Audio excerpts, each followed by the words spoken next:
Pernah nggak sih kalian ngelihat lukisan yang sangat besar, kayak jendela yang bisa dibuka dan ditutup? Nah, di Katedral Saint Bavo di kota Gent, Belgia, terdapat karya dari abad ke-15, yaitu Gent Altarpiece. Karya lukisan ini tidak hanya terkenal karena ukurannya yang sangat megah, tapi juga karena detailnya yang sangat luar biasa. Perkenalkan, aku Fania Aurelia Irawati dengan NIM 25020124043. Di video ini, aku akan menganalisis lukisan Gent Altarpiece dengan 3 pisau analisis, yaitu formalisme, ikonografi, dan kontekstual. Gent Altarpiece atau The Adoration of the Mystic Lamb adalah karya dari Jan van Eyck dan saudaranya, yaitu Hubert van Eyck, yang selesai pada tahun 1432. Lukisan ini berukuran setinggi 3,5 meter dan lebarnya sekitar 4,6 meter yang dibuat dengan cat minyak di atas kayu. Karya ini terdiri dari beberapa panel yang menggambarkan nilai-nilai religius, terutama pada penyembahan seekor domba, The Lamb of God, yang melambangkan Kristus. Nah, kalau dilihat dari lukisannya, hal pertama yang menarik perhatian adalah warnanya. Warna merah, biru, emas, dan hijau terlihat seperti bercahaya dan berkilau, karena Van Eyck menggunakan teknik cat minyak yang berlapis-lapis atau glazing, yang membuat lukisannya tampak terlihat bercahaya. Pada unsur garis juga terlihat sangat halus, bisa kita lihat pada goresan lipatan kain yang terlihat rapi, lembut, dan sangat mendetail. Secara susunan, lukisan ini terdiri dari panel-panel yang tersusun simetris di sisi kiri dan kanannya. Di bagian atas terdapat Tuhan Bapa, Maria, dan Yohanes, dan di bagian bawah terdapat pemandangan hijau yang luas yang di tengahnya ada seekor domba yang berdiri di atas altar. Nah, para orang suci, malaikat, dan peziarah itu melihat ke arah anak domba tersebut. Jadi, saat kita melihat lukisan itu, kita tertuju pada arah yang sama, yaitu arah anak domba.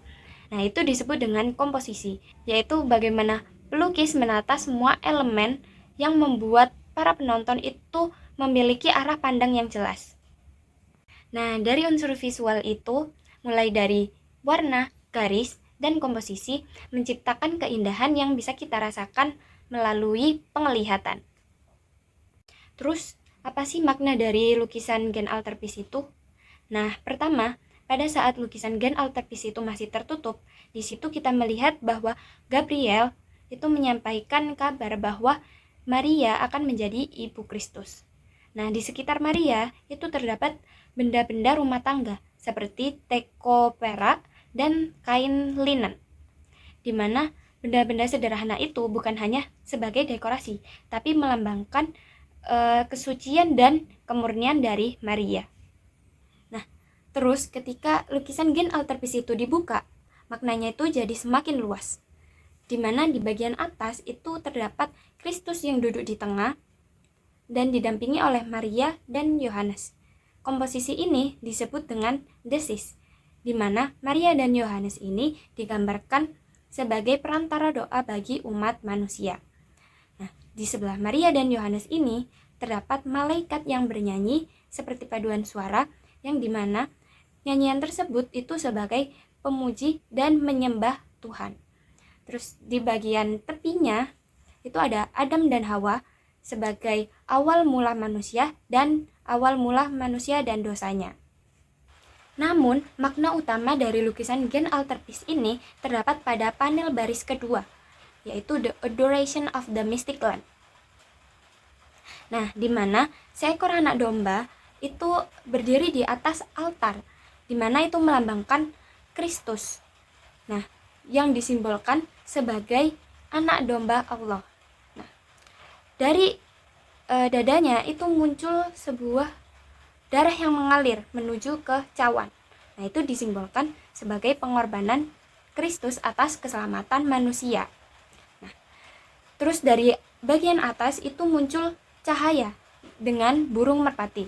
Itu disimbolkan sebagai Roh Kudus yang menegaskan hubungan antara Putra Bapa, dan Roh Kudus. Terus, di sekeliling altar itu terdapat malaikat yang membawa benda-benda yang berhubungan dengan penderitaan Kristus, seperti tombak. Nah, di depan altar juga itu terdapat mata air jernih yang disebut sebagai Fountain of Life atau mata air kehidupan, yang dimana itu melambangkan ajaran bahwa Kristus itu memberikan kehidupan yang kekal. Di sekeliling anak domba tersebut, kita bisa melihat bahwa para orang-orang kudus, nabi, dan para peziarah datang dari berbagai masa. Nah, itu menunjukkan bahwa keselamatan Kristus itu berlaku untuk seluruh umat manusia dari dulu sampai sekarang. Melalui ikonografi atau makna dari lukisan Gen Altarpiece ini menjadi karya yang tidak hanya indah, namun juga memiliki makna yang spiritual.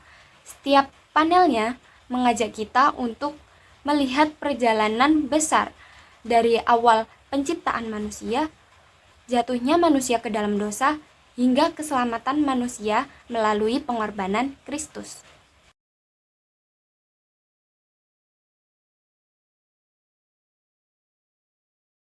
Setelah kita mengetahui maknanya nih, terus kita bertanya-tanya gak sih kenapa karya lukisan itu dibuat? Terus gimana masyarakat pada zaman itu memahaminya? Terus juga apa pengaruhnya pada perkembangan seni ya? Nah, karya ini dibuat itu pada tahun 1432. Altarpiece ini diresmikan atas pesanan dari pasangan bangsawan dari kota Gen, yaitu Joseph dan istrinya Elizabeth Borlut. Mereka membangun sebuah kapel di dalam katedral dan mengabadikan diri mereka ke dalam lukisan, yang dimana itu sebagai pengabdian dan warisan kekuasaan. Teknologi seni pada saat itu sangat penting, yang dimana Van Eyck adalah pelukis pertama yang menggunakan cat minyak secara mahir. Teknik ini memberi dia kebebasan untuk menciptakan detail secara halus dan realistis.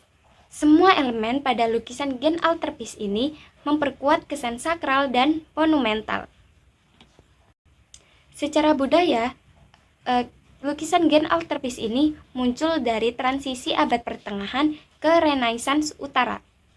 Kota seperti Gen ini tidak hanya bergantung pada agama, tetapi juga kekayaan dagang dan pengaruh politik. Karya seni yang besar seperti Altarpiece adalah cara bagi kota elit untuk mempertegas identitas religius dan kekuasaan mereka. Beberapa peneliti modern juga mengulas bagaimana karya ini bisa diterima dalam jangka waktu yang panjang. Misalnya, proyek akademik terbaru meneliti bagaimana Altarpiece diubah pada tahun 1550 untuk menyesuaikan selera sosial dan estetika pada masa itu. Ini menunjukkan bahwa Altarpiece itu tidak hanya memiliki nilai spiritual, tetapi juga memiliki sosial dinamis yang terus berbicara dari generasi ke generasi sepanjang sejarah. Nah, setelah kita menganalisis lukisan dari Gen Altarpiece, nah sekarang kita akan menganalisis lukisan The Lamentation dari Giotto. Dalam lukisan The Lamentation, Giotto itu membangun duka yang sangat mendalam. Nah, itu bisa dilihat dari tebing yang miring yang membawa pandangan kita untuk melihat ke arah Kristus yang sedang terbaring sebagai pusat seluruh emosi. Nah, para tokoh-tokoh yang mengelilinginya itu menciptakan ruang tempat kesedihan itu berkumpul. Sementara, gestur para tokoh-tokoh juga memperkuat suasana kehilangan dari Kristus. Terus jika dilihat dari lukisannya, lukisan tersebut itu memiliki warna yang sedikit redup. Warna biru, coklat tua, dan warna putih itu memberikan kesan yang tenang tapi juga sangat memilukan. Giotto menggambarkan cahaya dan bayangan secara halus yang membuat mereka itu terasa hidup dan lebih manusiawi. Nah, terus pada ruangnya itu juga memberikan kesan bahwa penonton yang melihat lukisan itu juga seolah ikut hadir dalam adegan tersebut. Makna di dalam lukisan The Lamentation ini menggambarkan luka yang sangat mendalam. Itu bisa dilihat dari adegan di mana Kristus itu terbaring lemah setelah penyalipan. Terus sosok dari Maria yang memeluk kepala putranya itu memperlihatkan duka yang sangat mendalam bagi seorang ibu, serta itu menggambarkan hubungan spiritual antara manusia dan yang ilahi. Di langit, malaikat-malaikat itu menampilkan ekspresi yang dramatis. Ada yang menangis, ada yang menutupi wajahnya, dan bahkan ada yang merentakkan tubuhnya. Malaikat-malaikat ini menandakan bahwa peristiwa kematian Kristus itu tidak hanya mengguncang manusia, tetapi juga mengguncang seluruh langit. Mereka menjadi simbol bahwa kematian Kristus itu tidak hanya sekedar sejarah atau histori. Nah, pada bagian latar itu terdapat pohon kering yang berdiri sendiri. Dalam analisis Kristen Britain, itu mengartikan bahwa pohon ini itu disimbolkan sebagai dosa asal dan kematian manusia. Nah, namun pohon kering ini juga memiliki makna harapan yang dimana walaupun pohon ini itu mati, tetapi ada kemungkinan untuk pohon ini itu bangkit dan tumbuh kembali, yang menggambarkan perjalanan Kristus dari kematian hingga ke kehidupan yang kekal. Selain pohon kering, ada juga batu yang miring. Nah, batu miring itu mengarahkan pandangan kita untuk melihat ke arah Kristus, yang dimana itu menandakan bahwa inti dari makna lukisan ini itu terpusat pada pengorbanan dari Kristus. Lukisan The Lamentation ini itu tidak hanya menceritakan kematian Kristus, tapi juga menghadirkan pesan tentang empati, pengorbanan, dan harapan atas kebangkitan. Masuk ke kontekstual, Lamentation karya dari Giotto ini dibuat pada abad ke-14, di mana seni Eropa itu bergerak dari Bizantium kaku menuju ke naturalisme yang lebih manusiawi. Menurut Julian Gardner dalam The Burlington Magazine, Giotto itu menjadi pelopor pendekatan baru yang menekankan emosional sebagai jembatan spiritual. Nah, itu terlihat jelas dari kesedihan para tokoh yang terdapat dalam adegan ini. Secara sosial, Italia pada masa itu mengalami ketidakpastian dan kebutuhan religius yang lebih personal. Anne Derbes dalam Atribus et History menjelaskan bahwa karya Giotto menjawab kebutuhan spiritual masyarakat dengan menghadirkan tokoh-tokoh yang lebih realistis dan emosional, sehingga para penonton itu dapat merasakan kedekatan dengan kisah-kisah dalam Alkitab. Giotto itu membuka jalan baru dalam seni visual. Seperti yang dijelaskan Michael Baxandall, penggunaan ruang yang nyata, gestur yang hidup, dan interaksi antar figur yang membuat penonton itu ikut terlibat secara emosional. Dalam konteks itu, Lamentation itu tidak hanya menggambarkan kematian Kristus, tetapi juga sebagai alat devosi bagi umat pada masanya. Nah, itulah analisis dari kedua lukisan Gen Altarpiece dan The Lamentation dengan menggunakan 3 pisau analisis. Sekian dari saya. Wassalamualaikum warahmatullahi wabarakatuh.